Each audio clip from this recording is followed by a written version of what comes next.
नमो अर्हन्ताणं नमो सिद्धाणं नमो आयरीयाणं नमो अध्यायाणं नमो लोये सव्यसाहुणम् अर्हन्त सिद्ध साहु हृदयं जीर्णधम वयण पडिमाहु जीर्णे आयदराय नवदेवादिन्तु मे बोहि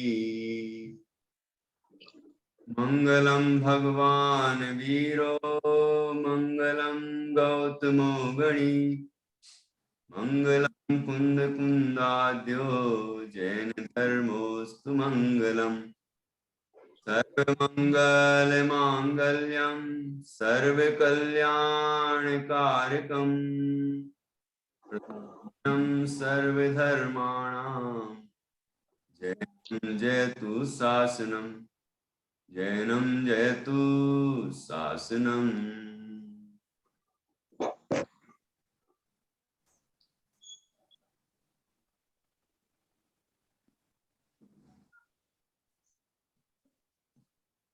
सामायिक के स्वरूप, उसकी विधि और फल पर हम चर्चा कर रहे हैं। सामायिक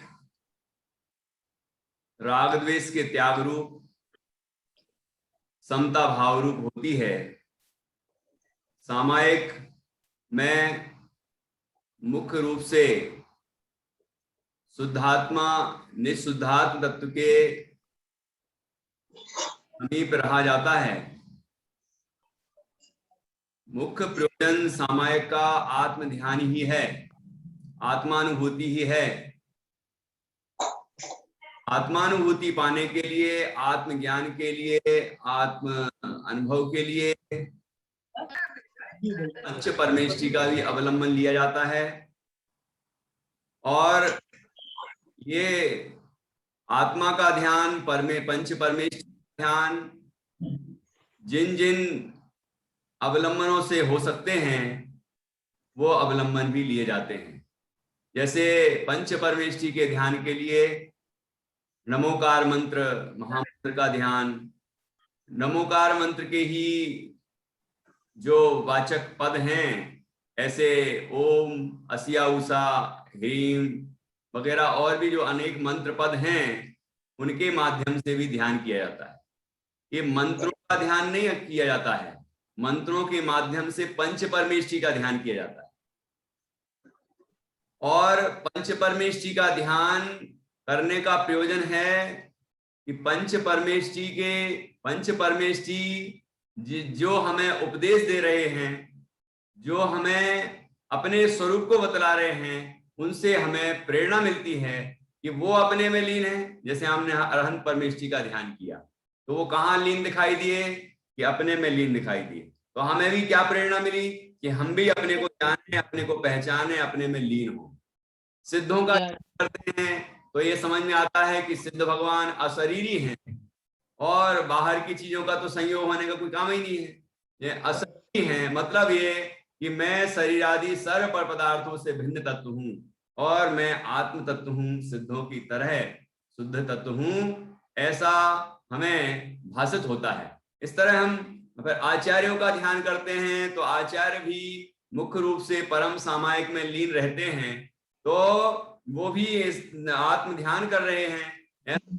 हम भी प्रेरित होते हैं आत्म ध्यान के लिए। भी उपाध्याय परमेष्टि भी मुख्य रूप से शुद्धात्मा का ध्यान करते हैं तो वो उनसे प्रेरणा मिलती है आत्म ध्यान की। साधु परमेष्टि तो शुद्धात्मा का ध्यान करते ही हैं। आचार्यों में इसीलिए मुख्य रूप से कहा कि अन्य जिम्मेदारियां भी होती हैं, उपाध्याय परमेष्टि की अन्य जिम्मेदारी भी होती है, लेकिन उनका भी मुख्य कार्य आत्म ध्यान ही है, परम सामायिक की दशा ही है, अर्थात शुद्ध चैतन्य स्वरूप में लीनता है, शुद्धोपयोग ही है। तो वही कार्य वो निरंतर करते हैं। कदाचित कभी विकल्प आता है तो आचार्य परमेश जी दीक्षा लेने वालों को दीक्षा देते हैं योग जानकर। प्रायश्चित लेने आए कोई दोष बताए तो उनको प्रायश्चित विधि से शुद्ध करते हैं। वो सारे जो लक्षण बताए गए हैं वो विशेष लक्षण है उनके। सामान्य रूप से तो तीनों ही साधु हैं, आचार्य उपाध्याय साधु, तीनों ही सामान्य रूप से साधु हैं। उपाध्याय परमेश जी को जब कभी विकल्प आए तो वो अन्य मुनियों को शास्त्रों का अध्ययन कराते हैं, लेकिन कोई ऐसा नहीं है कि आत्म ध्यान छोड़ के, मुख्य कार्य छोड़ के, अपनी परम समाय को छोड़ के वो दूसरों के लिए शास्त्र पढ़ाते रहें, ऐसा नहीं है। तो मुख्य कार्य तो तीनों का ही आचार्य साधु का अपने स्वरूप का ध्यान करना ही है। तो इस तरह हम जब पंच परमेश जी का ध्यान करते हैं तो ध्यान आता है कि पांचों ही परमेश जी निःशुद्धात्मा का ध्यान कर रहे हैं। अष्टपाहुर जी में तो एक गाथा भी है कि अरुहा सिद्धायरिया गाथा है, अरहंत सिद्धाचार्य पाठक साधु हैं परमेष्टिपण, सब आत्मा की अवस्थाएं आत्मा ही है शरण, उसका ये अर्थ है। तो पांचों परमेश जी आत्मा की अवस्थाएं हैं, पर्याय हैं, इसलिए हमें आत्मा ही शरणभूत है। इस तरह की प्रेरणा पंच परमेश जी के ध्यान से प्राप्त होती है, इसलिए पंच परमेश जी का ध्यान भी सामायिक में कहा गया है। तो पंच परमेश जी का ध्यान विविध तरह से, विविध मंत्रों के माध्यम से भी किया जाता है, और विविध विधियां जो धर्म ध्यान के प्रकरण में बताई हैं, आज्ञा विचय, अपाय विचय, विपाक विचय, संस्थान विचय। संस्थान विचय में भी पिंडस्थ, पदस्थ, रूपस्थ, रूपातीत ये ध्यान कहे हैं। तो ये रत्नगण सावकाचार्य जी और ज्ञानार्णव ग्रंथ और भी अनेक ग्रंथों में इनका बहुत सुंदर वर्णन है, उसका हमें अभ्यास करना चाहिए। तो इस तरह हम सामायिक के काल में मुख्य ध्येय आत्मा को बनाते हैं, और आत्म ध्यान के लिए जब आत्मा में स्थिरता नहीं होती है तो पंच परमेश जी का ध्यान करते हैं। ठीक है, तो इस तरह से पंच परमेश जी और शुद्धात्मा ये दो ध्यान यहाँ होते हैं। उसी के लिए और अन्य अवलंबन है, पाठ भी अवलंबन होते हैं। ठीक है, पाठों के माध्यम से हम अपने उपयोग को स्थिर करते हैं। 12 भाव है, आलोचना पाठ है, सामायिक पाठ है, ठीक है ना, स्तुतियां होती हैं। ठीक है, ये सब चीजों का हम पाठ करते हैं, और पाठ करते हुए केवल पाठ ही नहीं करते, पाठों का भाव समझते हैं। ठीक है ना, तो ये इस तरह से हम अपने उपयोग को धीरे धीरे अपने आत्मा की तरफ ले जाने का प्रयत्न करते हैं, और यदि ये थोड़ी देर को भी आत्मानुभव हो गया तो हमारी सामायिक सफल हो। ठीक है, बाकी जितना हुआ वो कोई विफलता नहीं है, लेकिन मुख्य ध्येय जो था सामायिक का वो शुद्धात्मा का अनुभव था, तो वो तो नहीं हो पाया ना। इसलिए कह रहा हूं कि सामायिक की सफलता शुद्धात्मा के अनुभव में है, क्योंकि मुख्य ध्येय आत्मा है, निजात्म तत्व ही है। ठीक है, लेकिन हमें अभ्यास प्रतिदिन करना चाहिए। प्रतिदिन अभ्यास करेंगे, जब हमें समय हो तब हम अभ्यास करें, और निवृत्त होकर अभ्यास करें जैसा यहाँ बताया गया है। तो धीरे धीरे अभ्यास करते करते करते करते सामायिक का जो प्रयोजन है, ठीक है, आत्मस्थिरता, वो आत्मस्थिरता का कार्य भी संभव होगा।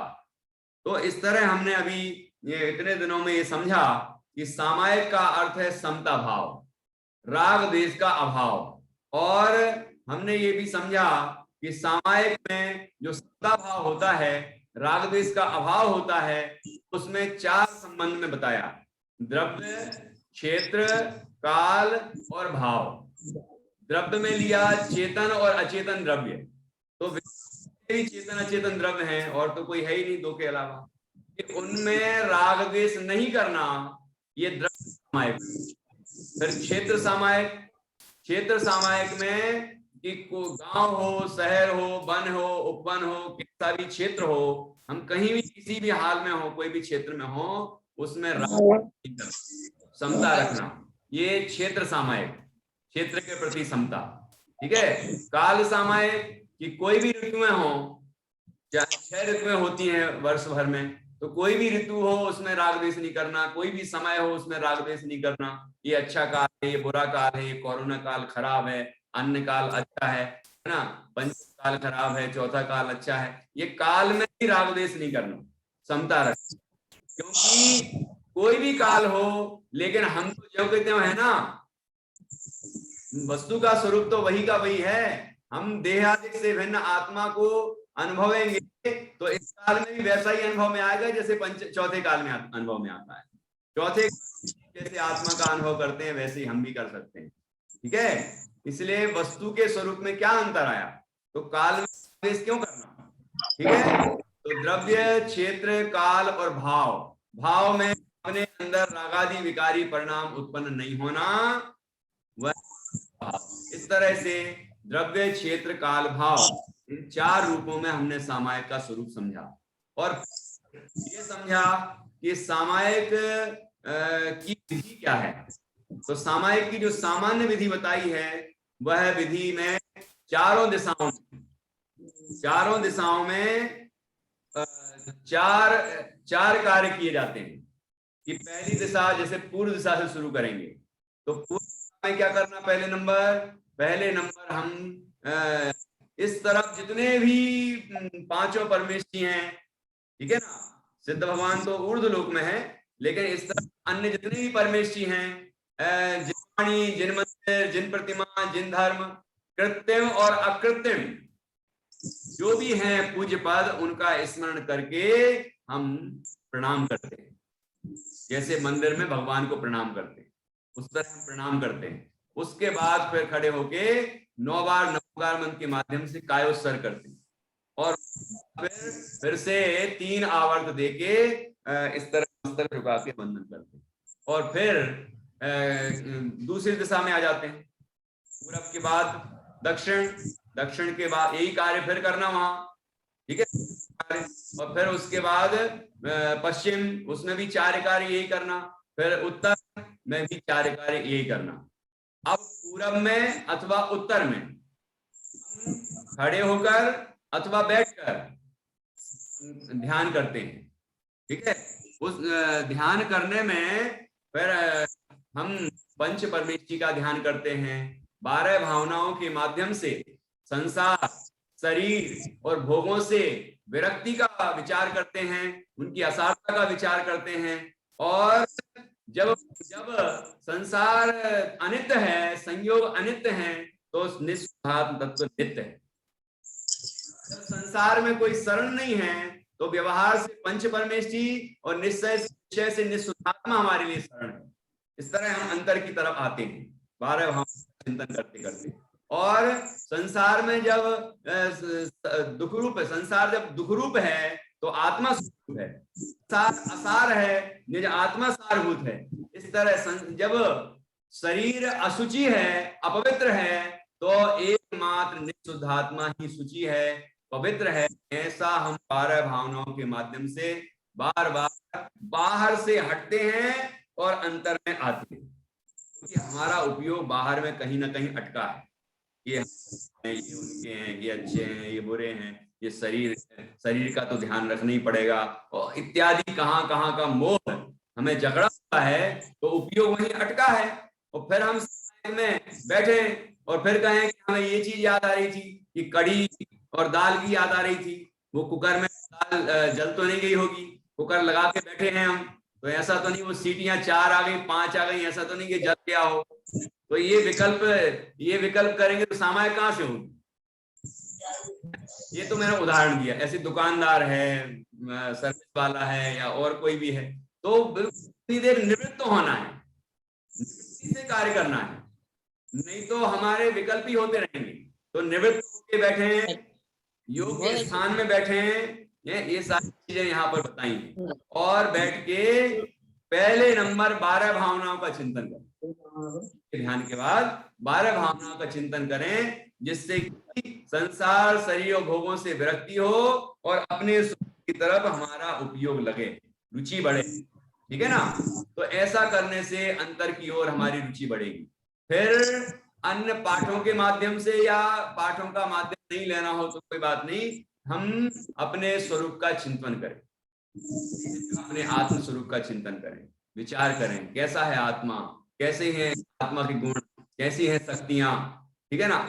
इसको सब चीजें सीखनी पड़ेंगी पहले, है ना। इस तरह से करते हुए अपने स्वरूप की महिमा जागृत होती है कि ऐसा वैभवशाली हूं मैं, ऐसा है मेरा स्वरूप, तो अंतर की ओर रुचि बढ़ेगी, आत्मा ढलेगा। इस तरह से हम अभ्यास करेंगे तो अंतर्मुख उपयोग होगा और शांति शांति शांति ही मिलती जाएगी, शांति बढ़ती जाएगी। फिर ऐसा हम ये अभ्यास प्रतिदिन करना है, पाठ के माध्यम से करें या पाठ का मन ना लेना पड़े तो कोई बात, तो भी अच्छा है। लेकिन नहीं लगता तो पाठ का जो भी पाठ है ना, 12 भावना पाठ, सामायिक पाठ, ऐसे ऐसे और भी जो अध्यात्म आत्मानुभव के प्रेरक पाठ हैं, गाथाएं हैं, है ना, ऐसे या मंत्र पद हैं, इनका माध्यम लेकर, अवलंबन लेकर हम अपने उपयोग को विशुद्ध करें, एकाग्र करें, अपने शुद्धात्मा की ओर ले जाएं, ठीक है।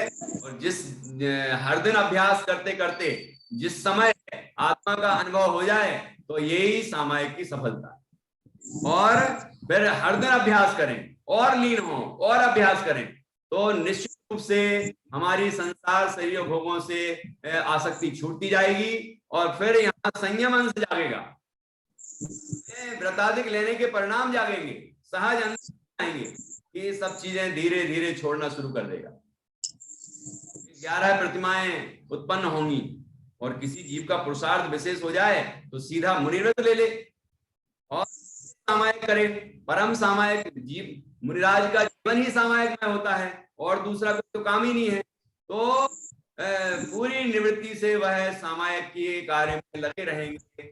इस तरह से वो अवस्था इस अभ्यास से ही आती है, इसलिए हमें गृहस्थ अवस्था में इस तरह का अभ्यास, ठीक है। तो इस तरह अंदर में हमने अभ्यास किया, करते रहे, उसके बाद जब सामायिक हमारी पूरी हो जाए तो हम फिर से वही 4 स्टेप जो पहले किए थे वही हम फिर से करें। मतलब हम खड़े हों और चारों दिशाओं में 4 जो वंदनाएं हैं वो वंदना करें, इस तरह सामायिक को पूरी करें, ठीक है। और बीच में उपयोग नहीं लगता है, कम लगता है तो मंत्र का जाप कर सकते हैं। ये गृहस्थ अवस्था है हमारी, इसमें इतनी सब चीजों की छूट है कि आप करें बस, ठीक है ना। पाठ का अवलंबन लें, मंत्रों का अवलंबन लें और जिस तरह से हमारा उपयोग अंतर्मुख हो वो प्रयत्न करें, ये सारी चीजें हैं। तो पहले हम इन चीजों का अभ्यास करें, ठीक है। अब कभी ऐसा होता है कि आप उपयोग जल्दी से ध्यान में आए तो जरूरी नहीं कि आप पहले नंबर ये सारे स्टेप करें उसके बाद ही वो सामायिक का कार्य करें, मतलब जो अंतर कार्य है। तो श्रावक के लिए ये अभ्यास रूप है, तो यदि उसका उपयोग लगने लगा है तो अब उसको ये सब चीजें करने की जरूरत नहीं है।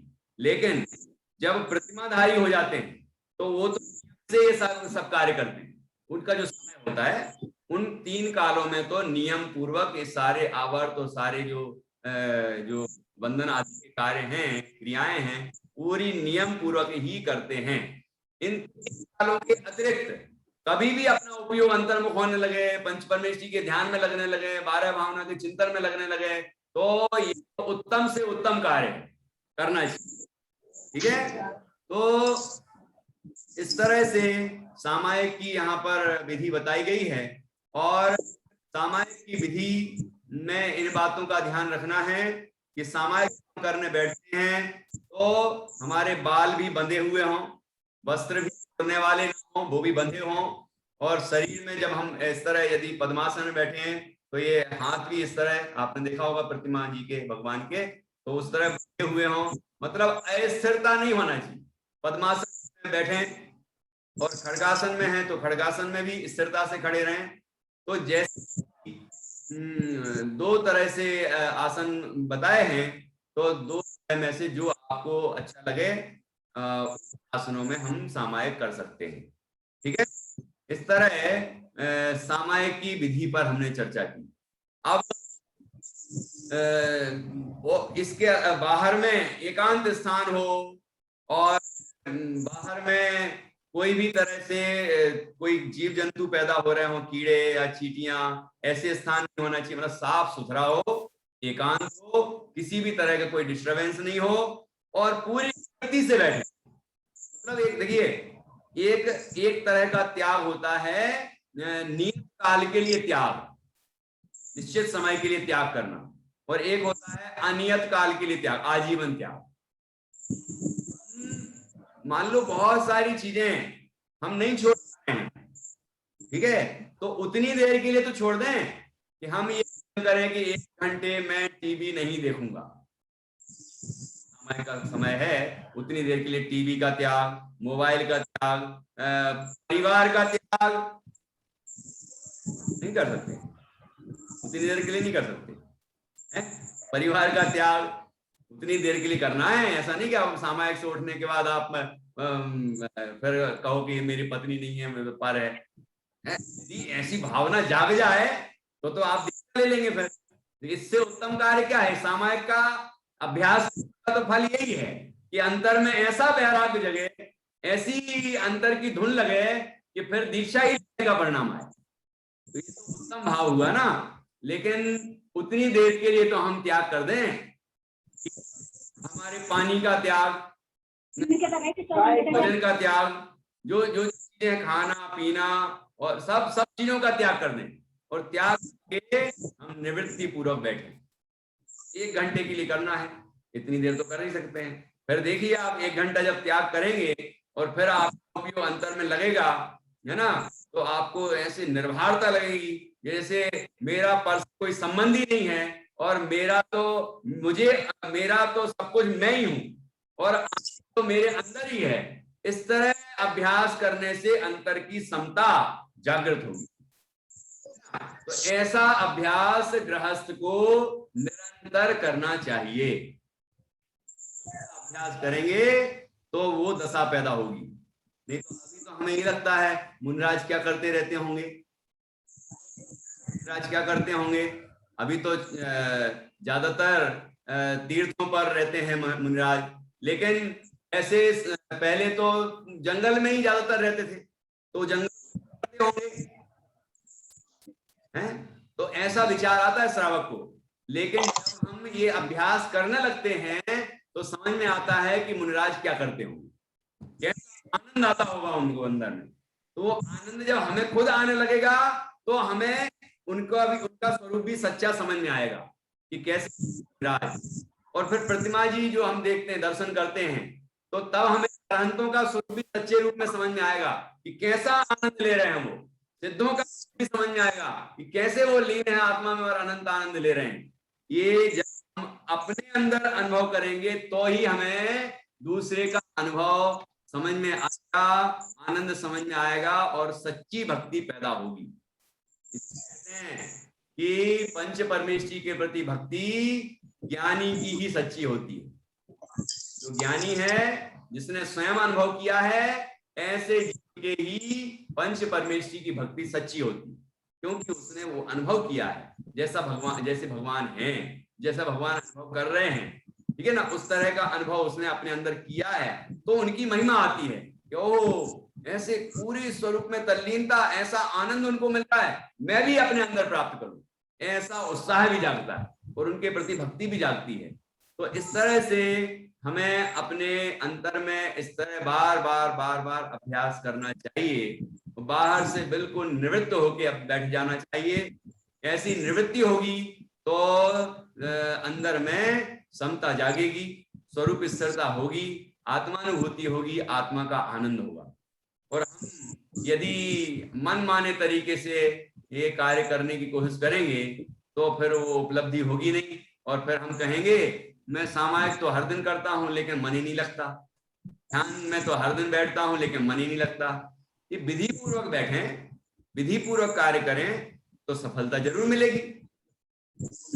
जहां जहां उपयोग जा रहा है घबराने की जरूरत नहीं है, जा रहा है अपन उसको समझें कि कहां जा रहा है। बार बार भोजन के लिए उपयोग जा रहा है, बार बार परिवार में उपयोग जा रहा है, या मकान में उपयोग जा रहा है, दुकान में जा रहा है, और भी कहाँ जा रहा है, समझें। हम शरीर में जा रहा है तो हम उसको समझें कि, और ये अपने अंदर समाधान करें कि ये सब मेरे नहीं हैं और इनका स्वरूप क्या है वो हम समझें। समझेंगे तो समाधान मिलेगा और उपयोग अंतर में आएगा। और हम घबराएंगे, अरे वहां जा रहा है, यहाँ जा रहा है, यहाँ जा रहा है, अब क्या करूं, है मेरा उपयोग तो पता नहीं कहाँ जा रहा है, मन तो बहुत भटक रहा है। तो भटक रहा है तो कहाँ कहाँ भटक रहा है, अटक रहा है, उसके स्वरूप का विचार करके फिर वहां से निवृत्ति होगी तो अपने अंतर में ही आएगा और कहीं जाने का कोई काम नहीं है। तो इस तरह समता भाव का अभ्यास हमें करना चाहिए। ऐसी उदार भावना यहाँ बताई है, प्राणी मात्र के प्रति स्नेह की भावना, वात्सल्य की भावना, जो दुर्जन हैं उनके प्रति भी माध्यस्थ भावना, जो दीन दुखी हैं, तकलीफ में हैं, उनके प्रति दया की भावना, और गुणवान है जो, उनके प्रति हर्ष का भाव। ऐसा भाव जब हमारे हृदय में होगा तो भाव जागृत होगा और सामायिक का जो फल है आत्मानुभूति वो भी प्रकट होगा। तो इस तरह हम अभ्यास करें, ठीक है। और क्या क्या बताया है यहाँ कि अब यहाँ पर समझते हैं कि सामायिक को 3 हिस्सों में, 3 स्तरों पर रखा गया है। एक सामायिक शिक्षा व्रत है, मतलब जो व्रती श्रावक होते हैं दूसरी प्रतिमा वाले, उनके व्रत होता है सामायिक व्रत। फिर होता है उस प्रतिमाधारी में प्रतिमा होती है सामायिक प्रतिमा, तो सामायिक प्रतिमा भी है। अब मुनिराज के भी सामायिक चारित्र है। अब 3 हो गए, तो 3 में क्या अंतर है? तीनों का जो ध्येय है वो तो एक ही है, शुद्धात्मा का अनुभव, ठीक है। और उद्देश्य है समता की प्राप्ति, वितरागता की प्राप्ति, वो उद्देश्य है। अब तीनों जो अभ्यास करते हैं वो किस तरह करते हैं? तो श्रावक है जो दूसरी प्रतिमा वाला है ना, या अभी प्रतिमा की बात हुई, व्रत वाले अपन लोग भी हैं, उनके लिए भी लागू होगा कि यहाँ पर जो अभ्यास, ये सब अभ्यास के लिए ही होता है। व्रत प्रतिमा वाला सामायिक करता है तो अभ्यास के लिए करता है, मतलब जब सामायिक प्रतिमा आएगी या फिर सामायिक चारित्र आएगा मुनि अवस्था में, तो सामायिक किस तरह होगी उसका अभ्यास करता है शिक्षा व्रत में। नाम ही होता शिक्षा व्रत, महाव्रत की शिक्षा मिलती है उससे, ठीक है। महाव्रत की शिक्षा है वो कि किस तरह से अभ्यास किया जाता है। तो उसका जो उसकी जो सामायिक होती है उसमें एकदम बंधा हुआ नियम नहीं होता कि इतने समय में ही करना, इतनी देर ही करना और इस तरह ही करना, ऐसा एकदम कड़क नियम नहीं होता है। उसमें अतिचार लगते रहते, दोष लगते रहते हैं, ठीक है ना। इसलिए अब अपने लिए भी क्यों कहा कि हमें भी अभ्यास करना है। पहले दिन अपन ने इतने अभ्यास किया कि हमने 4 दिशाओं में वो जो 4 प्रक्रियाएं है ना उतनी कर ली। फिर हम कभी थोड़ा और फिर हम एक दिन बैठ गए और बैठ के हमने जितने पाठ हैं वो सब पाठ कर लिए। और फिर जब हम उठे तो फिर हमने 4 दिशाओं में वो प्रक्रिया की। अब इतना तो करते जाएं, फिर धीरे धीरे अभ्यास को बढ़ाते जाएं। फिर बैठ के स्थिर होने का प्रयास करें पंच परमेश्वर के ध्यान के द्वारा और धर्म ध्यान में जितने भेद, जो भी भेद बताए हैं उनके द्वारा, और समय सारादि में जो शुद्धात्मा का स्वरूप बताया उसके द्वारा हम अपने आत्मा का अनुभव करने का उद्यम करें। ऐसा अभ्यास धीरे धीरे करते जाएंगे तो फिर हमारी सामायिक स्थिर होने लगेगी, मन में भी स्थिरता आएगी, क्रियाओं में भी स्थिरता आएगी, और एक उसका ऐसा लगेगा, वैज्ञानिकता समझ में आएगी कि ये क्रियाएं कितनी जरूरी हैं और इनका फल किस तरह से फायदेमंद होता है, ठीक है। अभ्यास रूप है, तो हम लोग भी अभ्यास करें, ठीक है। और भावना ये रखें कि कैसी सामायिक करना है, मतलब मुनि अवस्था में जैसी सामायिक होती है वैसी करना है। सोचने लगे कि यही सामायिक है, आजकल लोग सामायिक पाठ कर लेते हैं, सामायिक कर ली, शाम को सब लोग इकट्ठे बैठ जाते हैं, ये 6:30 से 7:30 का समय है सामायिक का, क्या होता है कहीं अलग अलग समय लगा देते हैं, और क्या करते हैं, सबके सब लोग बैठ जाते हैं और पाठ करते हैं, सामायिक पाठ और भी अनेक पाठ, प्रतिक्रमण पाठ, सब पाठ कर लेते हैं, हमारी सामायिक हो गई। तो हम सामायिक नाम तो नहीं दें, कहें सामायिक पाठ करते हैं हम लोग, प्रतिक्रमण पाठ करते हैं हम, तो क्या दिक्कत, कम से कम हमारी परंपरा में दोष तो नहीं आएगा, मतलब है उसको वो हम स्वीकार करें। पाठ कर रहे हैं तो पाठ कहें, अभ्यास कर रहे हैं तो अभ्यास कहें, जैसे हमने आपको बताया कि हम लोगों को किस तरह अभ्यास करना चाहिए, तो यही समझें कि अभ्यास कर रहे हैं हम लोग, और जब हमने व्रत ले लिया है तो व्रत हो गया है नियम पूर्वक, ठीक है। व्रत जो प्रतिमा है उसमें पूरी तरह से नियम पूर्वक 3 काल में सामायिक होती है, पूर्वाह्न मतलब सुबह होने के पहले जो ब्रह्म मुहूर्त का समय है ना, और दोपहर में जब सूर्य मध्य में होता है, और दिन के अंत में मतलब शाम को सूर्य अस्त के बाद, ये समय कहे हैं उनमें नियम पूर्वक सामायिक करता है, पूरी विधि पूर्वक सामायिक करता है, और पूरा समय बराबर देता है नियम पूर्वक, तो वहां पर नियम विशेष रूप से अनुसरण किए जाते हैं, और उनमें दोष नहीं लगता, और दोष लगे तो उसका प्रायश्चित लेते हैं।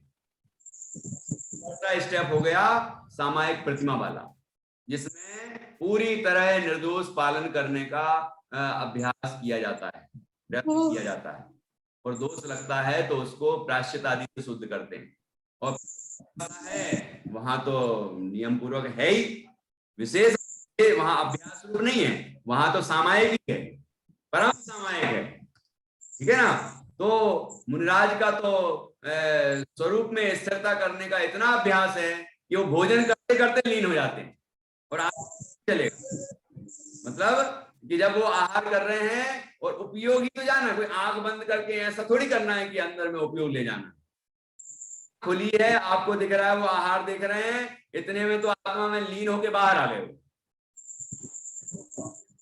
ठीक है ना। तो ऐसा उनका अभ्यास हुआ है।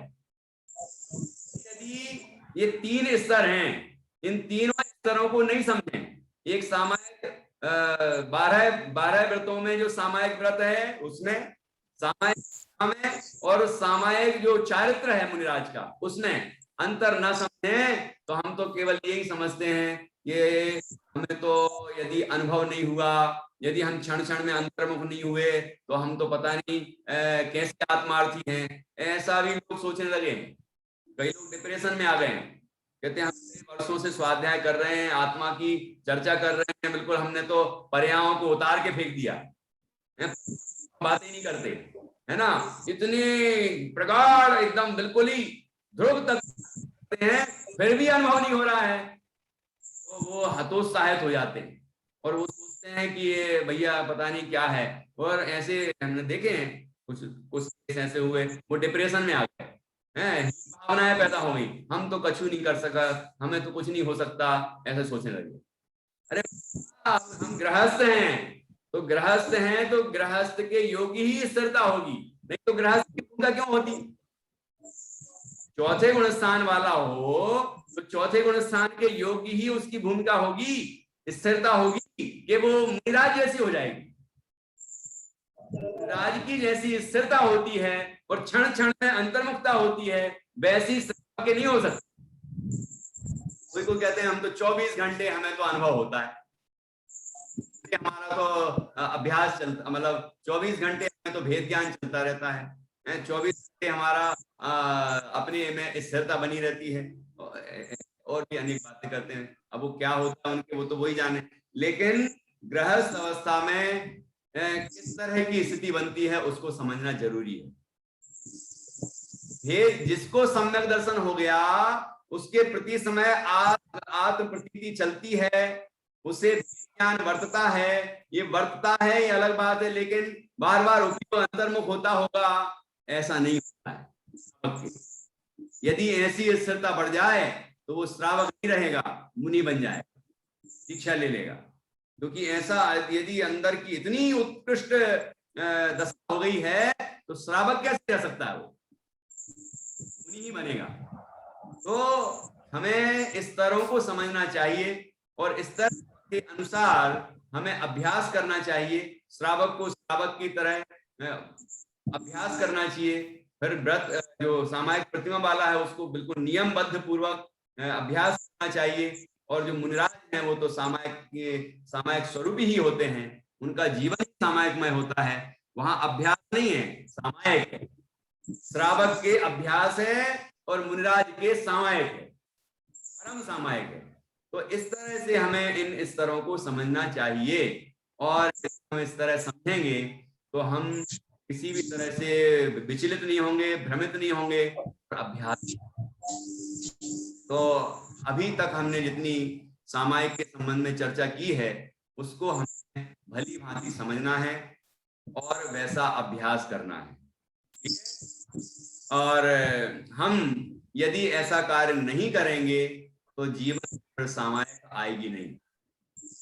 ठीक है, इसलिए जो विधि है, जो व्यवस्था है, जो क्रिया है, उस क्रिया के अनुरूप हम कार्य करें और अपने उपयोग को अपने में लगाने का पूरा प्रयत्न करें।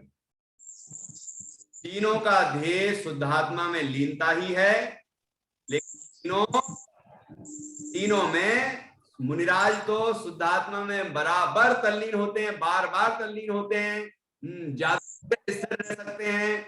लेकिन जो श्रावक है वो ज्यादा देर स्थिर तो रह नहीं सकता है और कदाचित किसी दिन सामायिक में स्वरूप स्थिरता ना भी हो पाए, लेकिन अभ्यास नहीं छोड़ता। प्रतिमाधारी नियम पूर्वक प्रतिमा सामायिक करता है और जो व्रत वाला है, व्रत प्रतिमा सामायिक व्रत वाला, वो उसके तो नियम का भी निश्चय नहीं है कि वो किसी दिन सामायिक करता है, किसी टाइम सामायिक करता है। उसके तो एकदम पूरा नियमबद्ध पूर्वक प्रतिमाधारी की तरह करे, ऐसा नहीं होता। और जो अपन लोग हैं तो हमारे तो व्रत भी नहीं है, अभी तो हमने व्रत प्रतिमा भी नहीं ली है, दर्शन प्रतिमा भी नहीं हुई। तो अब प्रतिमा नहीं है तो अब हम क्या करें कि जैसे वो व्रत वाले के कहा है वैसे हम करें। अभ्यास सीखें हम, सामायिक कैसे की जाती है, कैसे बैठा जाता है, कैसे स्थिरता आती है, कैसे हम अपने स्वरूप की जा सकते हैं। तो सबका लक्ष्य तो एकमात्र शुद्धात्म स्वरूप की स्थिरता ही होना चाहिए। शुद्धात्मा ज्ञान, शुद्धात्मा में लीनता, वही लक्ष्य है। लेकिन उसके लिए सबके अपने स्तर हैं और हम सभी को उसके लिए निरंतर अभ्यास करना चाहिए। इस तरह हम सामायिक के संबंध में अभी तक जो सामान्य मुख्य बातें हैं उन पर हम चर्चा कर चुके हैं। अब आप कोई प्रश्न करना चाहें इस संबंध में तो कर सकते हैं। अब कल हम इस कुछ विशेष विषय लेंगे और मैं सोच रहा हूं कि इसमें एक प्रकरण बहुत सुंदर आया है मौन के संबंध में। मौन, वो आप लोग जो मौन देते हैं वो नहीं है में जो मौन देते हैं ना वो आटे वाटे में, वो मौन नहीं है, ये मौन व्रत की बात है ना। तो मौन किसे कहते हैं, मौन का क्या महत्व है, मौन की क्या आवश्यकता है, और ये यदि मौन ना रहे तो उससे क्या क्या दोष हैं, क्या क्या परेशानी आएंगी, वो एक ही दिन का प्रकरण है, समझ लीजिए। हो सकता है कल ही ये हो जाएगा एक दिन। तो ऐसे छोटे छोटे जो टॉपिक हैं वो भी लेने का विचार है। और कुछ और जैसे ज्ञानी श्रावक के 12 व्रत हैं, 11 प्रतिमाएं हैं, ऐसे लेने का विचार है। और आध्यात्मिक जो विषय हैं जिससे हमें द्रव्य गुण पर्याय का स्वरूप स्पष्ट हो, वो भी लेने का है ना। ये सब धीरे धीरे क्रम से चलेंगे। और कहानियां तो जहां जो प्रकरण आएगा वहां प्रथमायुग के जो भी कथानक वहां पर हमारे लिए प्रेरणादायी होंगे उसकी हम चर्चा करेंगे ही करेंगे। ठीक है, तो ऐसे और कर्णानुयोग में जो कर्म सिद्धांत है उसकी गुणस्थान की चर्चा, ये सब भी थोड़ी थोड़ी इसमें आई जाती है। तो ऐसे हम चारों अनुयोगों का सुमेल करते हुए वस्तु के स्वरूप को समझने का प्रयत्न करते रहेंगे और किस तरह हमारा उपयोग धर्म ध्यान में लगे, आर्त ध्यान और रौद्र ध्यान से बचे, ठीक है ना, वो प्रयत्न हमें करना है। पहले नंबर अशुभ से छूटना चाहिए, कसायों से मुक्त होना चाहिए, आर्त और रौद्र ध्यान से मुक्त होना चाहिए। इसकी चर्चा पहले कराएं, आर्त ध्यान कौन कौन से तरह के हैं, किस किस तरह से लोग आर्त ध्यान कर रहे हैं। तो पहले हम अशुभ से छूटें और यहाँ शुभ की भाव भूमि में आए और शुद्ध प्रयत्न करें। ये अभ्यास हमें निरंतर करना चाहिए। तो कल का विषय हम लेंगे मौन का महत्व, ठीक है। और आज सामायिक के संबंध में जो हमने चर्चा की है अभी तक, उसमें किसी को कोई प्रश्न हो तो आप पूछ सकते हैं। मैंने सबको पहले ही से अनम्यूट कर रखा है, लेकिन आप लोग इतने अनुशासित हैं कि एक ने भी कोई बाधा नहीं पहुंचाई, सब अनम्यूट मेरी तरफ, लेकिन आपने खुद ही अपने को म्यूट कर रखा है ना, और ध्यान से आपने सुना है।